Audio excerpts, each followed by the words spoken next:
आणि आता खास रिपोर्ट पाहूयात. बातमी दिल्लीतून येते. 3.5 आठवडे चाललेलं अधिवेशन आता शेवटच्या टप्प्यात आलंय.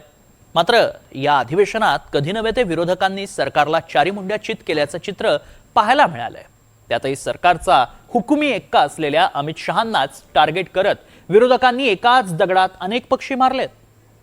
म्हणजे नेमकं काय केलंय, काय घडलंय बघूयात. विरोधकांना उत्तर देण्याची अमित शहांची तयारी. जो नीट आंदोलन के छात्र प्रदर्शन पर सभी प्रकार की चर्चा करने के लिए सरकार तैयार है. राहुल गांधींचा अमित शहांवर पलटवार. We are not interested in listening to Mr. Amit Shah's imagination. Amit शहांनी विरोधकांना सुनावलं. मेरी ओर से भी मैंने कह दिया है कि मैं किसी भी सवाल का जवाब देने के लिए संसद में तैयार हूं, मगर वो चर्चा ही नहीं होने देना चाहते. अब जनता तय करे कौन भाग रहा है. दिवस गेला रेटारेटी, अंधाऱ्या रात्री कापूस वाटी या म्हणीचा प्रत्यक्ष प्रत्यय सध्या संसद भवनात येतोय. 20 जुलैपासून सलग 3.5 आठवडे चाललेल्या संसदेच्या पावसाळी अधिवेशनात फक्त 1-2 दिवसच कामकाज चाललं.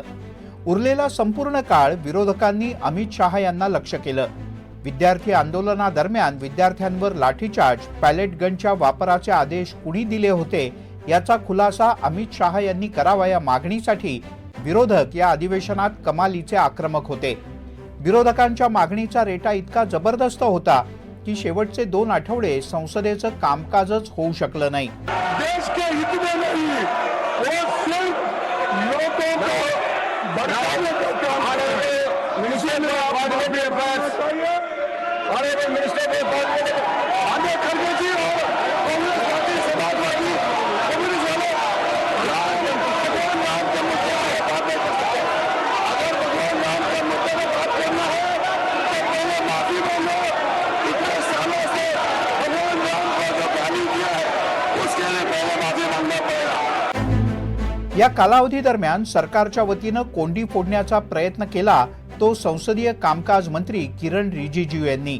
लोकसभेतले विरोधी पक्षनेते राहुल गांधी यांच्याशी त्यांनी चर्चा केली. सभागृहात चर्चेचं आणि त्या चर्चेवर अमित शहा यांच्या उत्तराचं आश्वासनही त्यांनी दिलं.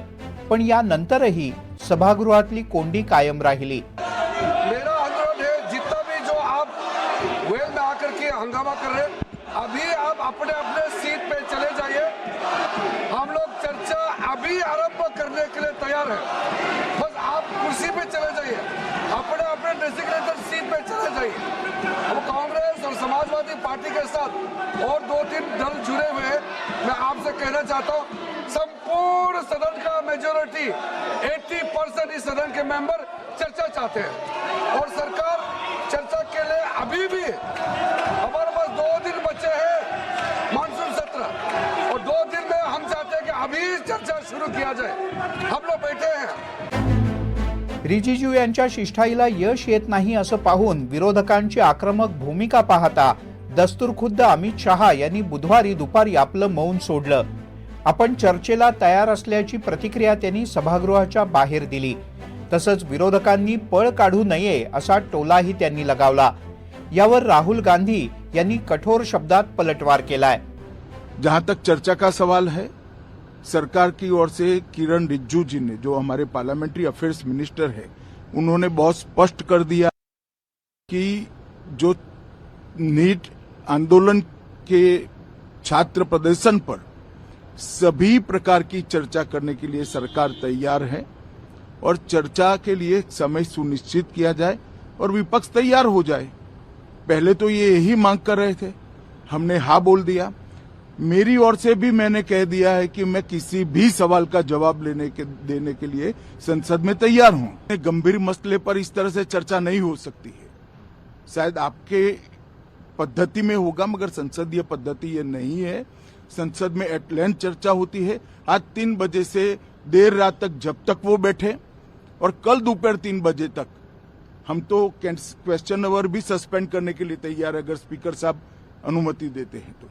कल 3 बजे तक मैं चर्चा के लिए तैयार हूं. मैं खुद बैठूंगा, हर चीज लिखूंगा, और हर चीज का जवाब दूंगा, जिससे देश की जनता के सामने सारी चीजें स्पष्ट हो जाए, दूध का दूध और पानी का पानी हो जाए।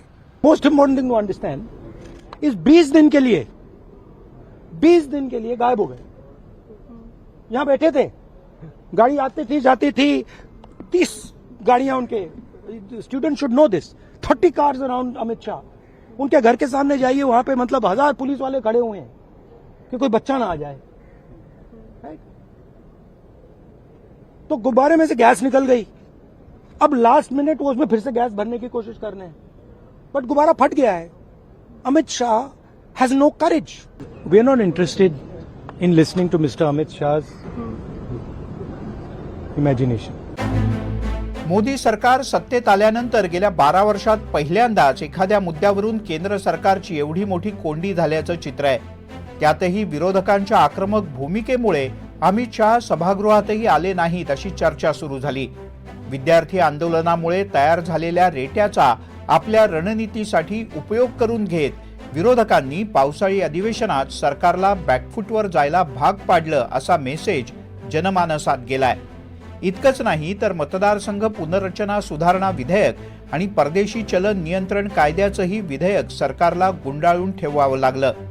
आता गुरुवारी या अधिवेशनाचं सूप वाजेल, पण या अधिवेशनानं निर्माण केलेली कोंडी फोडण्यासाठी सरकारला वेगळी रणनीती आखावी लागेल एवढं मात्र नक्की।